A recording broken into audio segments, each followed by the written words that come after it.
So if you're like me and you've been in love with the Warlock class from the release of the game, like I have been, I've always loved this class. I like the aesthetic and how it plays. But we all know Warlock had one major weakness, and that is cooldowns. Everyone used to complain about how cooldowns were extremely punishing for the Warlock. Now, the entire Warlock playstyle is to make sure you're getting a lot of curses and then being able to detonate those marks for your majority of your damage. You can say that is the bread and butter playstyle of the class. So the way they kept the class in check is they increased the amount of cooldowns this class had. You had some really long cooldowns on some of your skills, which kind of made this, there's this period in your rotation where you are doing absolutely nothing and all you could do was just basic attack, get some stacks and then detonate as you were waiting for your transformation, because the class was considered a burst class at the time. Like you do a lot of damage during your transformation. It was only a 15-second duration at the time, and then you'd go back to like just doing your skills here and there when waiting for your transformation to go back into a burst phase and do more big damage. So what if I told you right now that that is no longer the case? There is a build you can run that you can be in your transformation set 100% of the time. This is also free to play friendly as well. What we'll be doing is we're going to be leveraging the new pieces of gear we have been getting, the new sets. And this is the build I am going to be making in my official servers as well. I really like this build. It is not the best. It is not the best in slot like the 2-2-1 and stuff with the divinity, but it is not sweaty. It is not sweaty, and anyone, especially the free-to-play players, can run this build and do very respectable damage. Because again, the major rule for Warlock is he absolutely loves cooldown reduction. And that is the major theme of this build. So let's go straight into the gear set and what gear sets we are going to be using. So we're going to be combining the Malice set and also the Sunflame set. It is not the Divinity. I have tried the Divinity. It is better, but I'm going to talk about that in a little bit. But here we're going to be using the Malice set and the Sunflame set. Now, I have messed around with the 2-2-1 set. I really wanted to use the 2-2-1 so that I can leverage the 3-piece set effect from Black Feather. However, I couldn't actually make this work because there's a major reason why we are gonna need Malice, and Malice just becomes like basically a must-have for this build. So let's talk about the Malice set in detail and what you can do really for your Warlock. Now, the major selling point for the Malice set is how many inscriptions you can put in your gear. That is the only reason Malice set is pretty strong. And the main reason for that is when you look at 3 pieces here, and that is your helmet, your gloves, and also your shoes. They can be equipped with 3 level 3 inscription. And the main selling point for this one is the adaptive technique, swiftness, and destruction. These three inscriptions reduce your cooldowns by a flat amount, like 1.5 seconds, and then swiftness just gives you a ton of cooldown rate, right? And then one thing that makes this the adaptive technique and destruction pretty good is like this cooldown that is being provided by this inscription is just a flat 1.5 second cooldown reduction on all skills, right? So it's pretty insane. It's unlike something like swiftness that gives you the CDR rate, which is added onto your shit CDR, and then some calculation happens. So sometimes it doesn't even give you that much CDR because there's like this diminishing returns, right? So distraction and adaptive technique working together, you do get some insane cooldown reduction from time to time. It actually works like a mini mystic cut. The second selling point for Malice is also as well, you guys know about this one, is you can go fundamentals and you can also go quenching on your gear set, and also accelerate technique. I actually found out this one is not really that big of a deal, accelerate technique. So if you're not running the Malice set on your Warlock, maybe you're doing your Behemoth, maybe you're doing your 2-2-1, you might want to consider trying out fundamentals and quenching and actually getting rid of accelerate technique. It's I feel like the shield here in real combat situation, it doesn't really help that much, and you do lose the entire Umbro enhance. However, in things like Abyss of Frontier, yeah, it is good. But in a real fight, in a raid, this shield goes down sometimes pretty quick, especially this new raid size. Now there's so much chip damage going on, so you do lose this shield and then you lose the entire Umbro enhance. So I'm gonna let this one up to you. Personally, I don't like Accelerate Tactic right now for Warlock. It doesn't do much for you. Yes, it increases your ultimate damage, but that's about it. The passive from Harvest Soul, it's not really that strong, because the shield isn't that big. Like if it was like a 60% shield, probably, but this shield, I was using it and the shield was going down like extremely quick. If you're not using malice, you can try out fundamentals and quenching. It's a sure damage buff. Fundamentals, of course, BIS for Warlock, and then you can do quenching. If you're using malice, then go for the 3 of them. Of course, that is a no given. And then for your weapon, seal, and talisman, you're going to be doing superior technique. Of course, this is a must-have for Warlock. You're going to get this at level 9. Super good. But at level 7, it actually gives you everything you need. Level 9 is just like, if you can get it, then use it. But level 7 is all you need for to get the major thing here, which is Demon Mark, 20% damage increase. That is the main one you're looking for. Level 7, mandatory. Level 9, if you have the money and if you get lucky. And then here we have Smite. I was using Unbreakable. Here, but I swapped it out to Smite, and I'm gonna be telling you why in a second. But Smite gives you 9% crit rate and a whole 22% crit damage. So that is for the inscription you're going to be using for this set. Now I'm going to be telling you why I've chosen these specific inscriptions here. So those are the inscriptions on the malice set. When it comes to the accessories, now here I am running the Sunflame. So Sunflame is considered the weakest of all the sets. So you're going to be weakest from Divinity, weakest from Demonic. However, there is some synergies that Sunflame brings that makes it extremely strong in certain scenarios and in certain builds.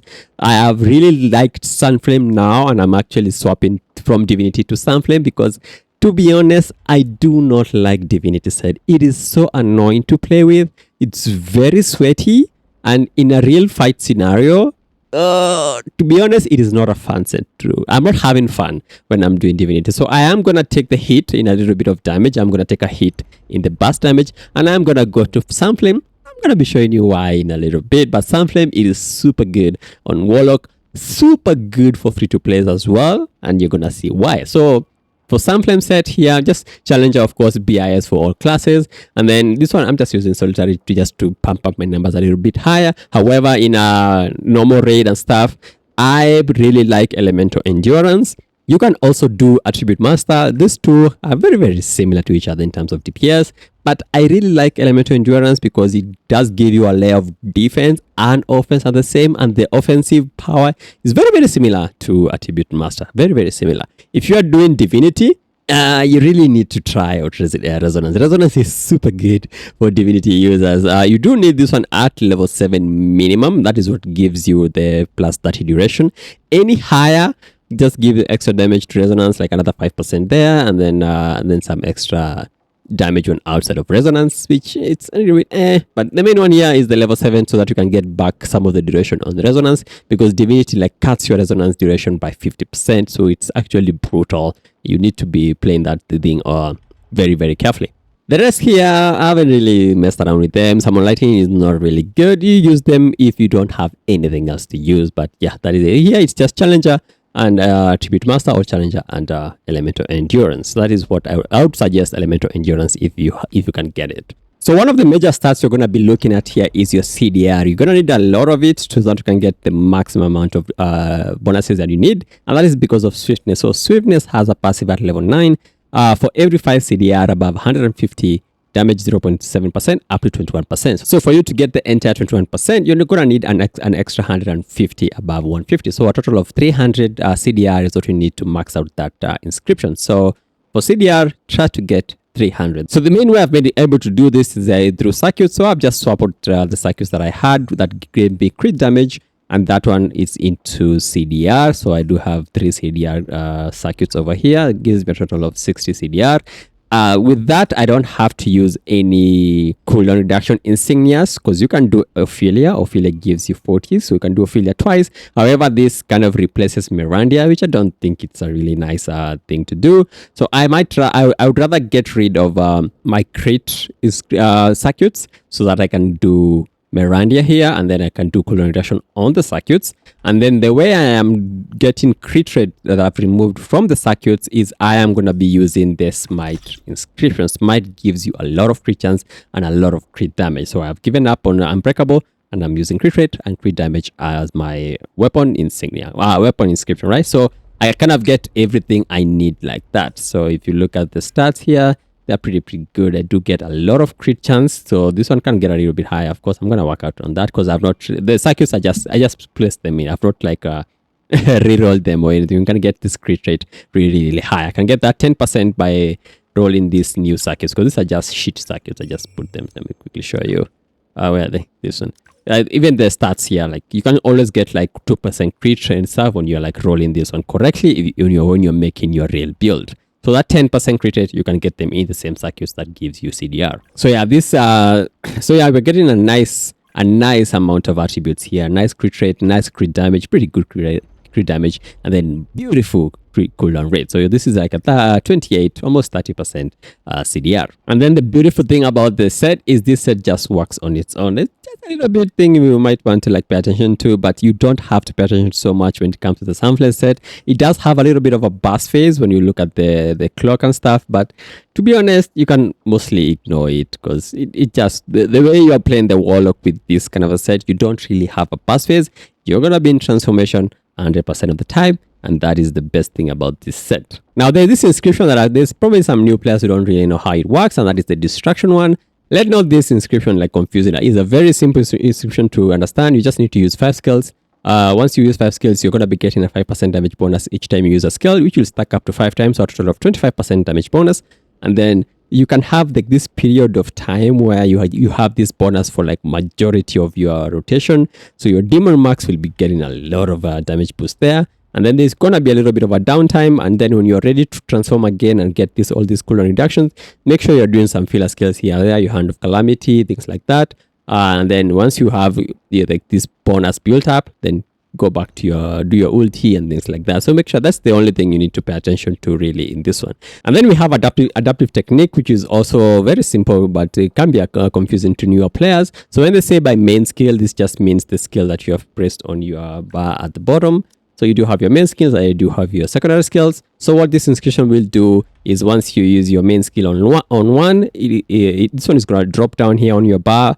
But now this one is going to be reducing the cooldown of this one, and this one is going to be reducing the cooldown of this one. And then what this inscription does is going to be increasing the damage of your main skills, which are on the bottom of your bar. So make sure you have the best ones down there, and then the other ones up there, right? So that's the wording on that inscription. It's kind of confusing at start because they don't really explain that at all. And then the others are just self-explanatory, just buffs and things like that. Nothing major. I actually just remembered something. I don't even need that much crit rate because I can get more crit rate from the decks. I don't have decks equipped here, but yeah, you can get a lot of crit rate from your decks. You can get like 7% on a passive. So that is that. So yeah, crit rate is not an issue anymore.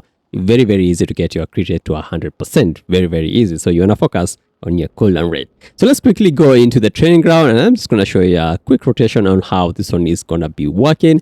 And it's actually a lot of fun to play with this set. Very easy to work with as well. Very easy. So I'm just going to do one quick rotation. It's not really I'm not going to be try-harding or anything like that. This is just a rotation I'm just going to show you, and it's going to be a lot of fun. So this is the build I am working on the official servers as well. I am in the test server right now, of course. I always make sure to mention that. But yeah, so before we do like the rotation, let me quickly talk about the pets. So the pets you're going to be using here is the dragon pet, right? So there's 4 pets that you can use with this build. So currently in COA, we do have 4 very good pets. The major one is of course the Mystic Cat. This is super good, very important on Warlock. Now some of the newer pets have started catching up to the power that Mystic Cat was providing. Things like the dragon pet, super strong pet, very strong pet. Then you do have the panda. The panda is a super good pet as well. This is currently available. If you're a free-to-play player and you do not have any of the old pets, try and see if you can get the martial panda. It's a very good pet to have. If you combine the panda and the dragon pet, you don't have to have the Mystic Cat. So as a free-to-play, go for the panda and then go for the dragon pet. Or if you have the gentleman fancy, I do not have it on this account. They forgot to give that star, so I can't really show you guys. But the gentleman fancy is super good. If you combine the gentleman fancy and the dragon, and then maybe use the 2-to-1 set, super good build. I'm gonna be making a video about that as well. But for this build, I am pay to win these days. So I am using Mystic Cat, and I'm also will be using the Dragon. If you do not have Mystic Cat, you can do the Dragon and the Panda, or the Dragon and the Gentleman Fancy. Especially if you're using Divinity set, Gentleman Fancy is super good.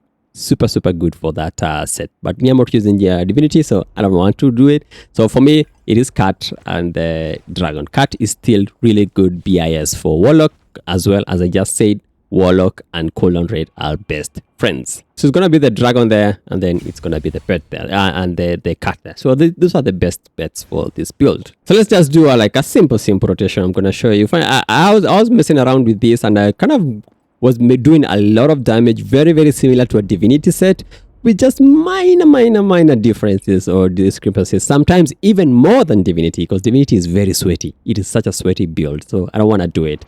So I'm just gonna do some flame. I'm not gonna be waiting for any of the bars to do. I'm just gonna start the rotation as normal, like you would do in a normal fight. So not trying to cheese the rotation and stuff. So rule of thumb is you're gonna start at least 4 or 5 skills before you do any of your ultimates and any of your resets, because you want to take advantage of the distraction inscription, right? So I'm just gonna do my pet, and then like 4 skills, snap, and then I'm gonna transform, snap, and then I'm not gonna do this until I get my resonance, and then that's when I'm gonna do the ulti.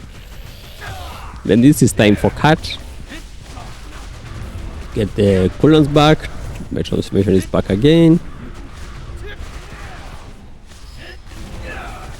Now here is where I want you to notice something. Look how much duration I have on my transformation. Like I can just basic attack here, and then Warlock has become probably the best aero combat class in the game. Well, minus maybe the newer classes, but yeah, like it's insane now. It's insane now. And I have my transformation back again, so I can do that and transform. The timer just like increases, just stacks on top of each other. So you don't have to worry about your transformation state anymore. Like you're 100% in your transformation state. You do not have to worry about that at all. So you can refine this rotation as much as you want.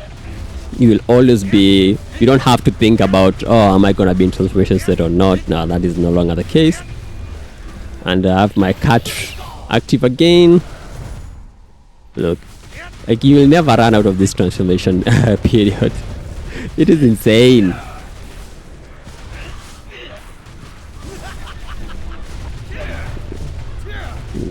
Two seconds.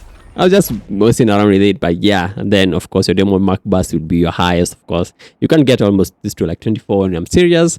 But yeah, it is insane. Like you're always 100% in transformation state, and with that, of course, that means you can always, like, you know, fly in the air, do all your stuff here. I hate that chaos tide because it kind of misses if you are like too high.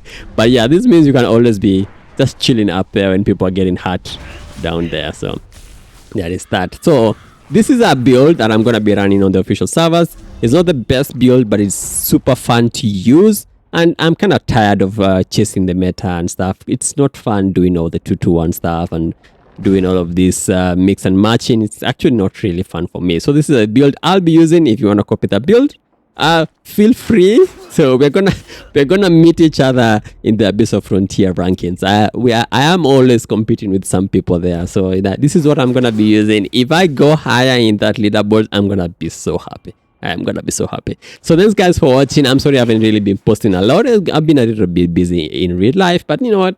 I'm kind of done with all of that, so expect some more videos from me, especially this month. And I guess I'll see you guys on the next one. Please like and subscribe if you like this content. I guess I'll see you, and peace.